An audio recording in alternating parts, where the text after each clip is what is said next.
Então, queridos, voltando aqui para a nossa continuação, né, sobre o ciclo do crescimento, nós falamos desse ciclo desde o processo da chegada dessa pessoa na igreja. Mas para ela chegar, ela precisa ser conquistada, né? O Evangelho nos fala para a gente pregar a palavra de Deus. A Bíblia nos diz isso, Jesus nos deu essa ordem. E essa pregação do Evangelho, hoje a gente sabe que os métodos que eram utilizados antes nem sempre hoje são eficazes. Desde o panfleto, né, o folhetim que se dava, bem colocado pelo pastor Tadeu na reunião. Então hoje existem outros métodos. Por exemplo, você pode usar o impacto evangelístico, né, uma estrutura de evangelização que de fato gere um resultado ali naquele momento, com estratégias, enfim, com placas. Você pode trabalhar encontro de casal e que não seja um encontro, por exemplo, fazer um processo, uma jornada com alguns casais, onde você vai poder ter tempo com eles e dialogar, falar sobre o relacionamento, ajudá-los, mas sempre levando ali para o encontro da cruz de Jesus Cristo. Um bom exemplo, aquele filme Prova de Fogo, né? Onde o pai do Caleb, ele prega para Caleb no processo, né? Naquela jornada de 40 dias, há uma conversão do Caleb, não apenas para melhorar o seu casamento, mas para Jesus Cristo. Então, às vezes o nosso encontro de casal, aquele momento único de 2 horas, acaba não tendo muito efeito no sentido da evangelização. Mas se você trabalhar uma jornada, isso pode trazer muitos pontos positivos. Enfim, você pode trabalhar o MEI, na nossa igreja que a gente chama de MEI, Ministério de Educação Infantil. Você pode trabalhar as casas de paz, que é a proposta do presbitério para nós nesse tempo, né, que é uma estratégia evangelística onde vamos trabalhar durante 7 a 8 semanas em um lar não cristão, e que vai estar aberto para a pregação do evangelho nesse local. Então, a estratégia Lar de Paz, que foi colocada na nossa reunião de sábado, ela é a estratégia que tem foco evangelístico, isto é, antes desse discípulo chegar à igreja. E aí, comentamos com o senhor, com os senhores, os irmãos presentes, Lucas capítulo 10, e trouxemos algumas considerações iniciais. Falamos que a casa de paz não é algo que se faça sozinho, nós precisamos ter uma parceria. Jesus designou os 72 discípulos, né? Então, isso não era algo que ele sozinho fez, mas ele contou com a equipe, contou com líderes que desenvolvessem esse projeto com ele. Então, assim, nós como liderança precisamos sim encontrar pessoas que possam caminhar conosco nesse processo.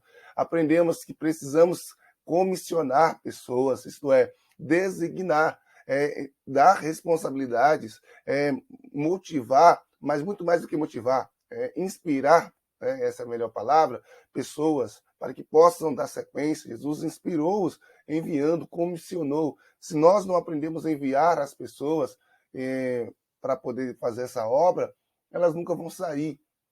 Às vezes a gente fica olhando para as pessoas, mas será que fulano dá conta? Será que Beltrano dá conta? Se a gente for olhar os discípulos, eles não tinham sido formados ainda, eles estavam no processo de formação, e o envio que Jesus fez em Lucas 10 é apenas uma das formas de Jesus treiná-los. Foi uma das formas de Jesus fazer com que eles entendessem que eles também eram capazes de fazer aquilo que ele fazia. Então nós temos também algo aqui interessante a ser mencionado, que é as casas de paz, é para nos lembrar que é apenas o início de um processo. O texto diz que o Senhor os enviou adiante dele a todas as cidades e lugares por onde ele estava prestes a ir. Existe um envio missionário nessas casas de paz, nesses lares de paz, mas ele iria depois. E aí nós temos essa questão que eu quero colocar muito claro aqui para os irmãos. Por que as casas de paz sozinho não vai ajudar a maturidade ou gerar discípulos maduros? Por quê? Gerar sem planejar, né, sem o planejar para cuidar, além de ser irresponsabilidade espiritual, é um desperdício de recursos e fomentação do evangelho da meninice. Por que eu quero dizer isso? Por que eu coloco isso? Primeiro, por que irresponsabilidade? Porque você está com a intenção de gerar novas pessoas para Jesus. Ninguém vai fazer lar de paz se não for para ganhar novas pessoas, não é isso? Novos convertidos. Só que esse pessoal vai chegar na nossa igreja. E a pergunta é, como está o ambiente eclesiástico, como está a estrutura para receber novas pessoas. Todo pai, quando está ali na gestação, né, de uma nova criança, no casal, eles preparam, compram o berço, eles cuidam das roupas que essa criança vai vestir, faz chá de bebê, chá de fralda, eles criam, com todo o recurso que eles têm, eles se preparam para a chegada de novas crianças, né, do novo bebê. E por que a igreja não precisa se preparar para a chegada dos novos membros, dos novos convertidos? Como essa igreja está se organizando para o crescimento? Porque, queridos, se a igreja não está com uma estrutura para receber novas pessoas, elas simplesmente vão chegar e vão sair. Elas vão vir, passar uma temporada, ou, quando elas não saem, aí gera um outro problema, né? Gera o crescimento de inúmeros cristãos meninos. Você vai perceber pessoas que estão há anos na igreja, mas que ainda são crianças na fé, porque chegaram, ficaram talvez por causa do relacionamento, ficaram porque gostaram do ambiente, ficaram porque o pastor é gente fina, se sentiram bem. Isso tudo é válido. Só que eles não cresceram, eles continuaram infantis. E aí, se não falha a memória, foi Pedro, ou foi o autor de Hebreus, que diz que o tempo que era para eles serem mestres ainda era necessário dar-lhes leite. Apóstolo Paulo vai dizer a mesma coisa aos Coríntios, né? Eu não pude falar como mais espirituais porque vocês são ainda meninos. Por quê? Porque não houve um investimento intencional para que aqueles meninos crescessem, se tornassem adultos. E aí, quando nós temos, seja a evasão, a porta dos fundos abertas, ou seja, o crescimento de cristãos meninos, em ambas as partes nós temos o desperdício de recurso, de tempo, de energia, enfim.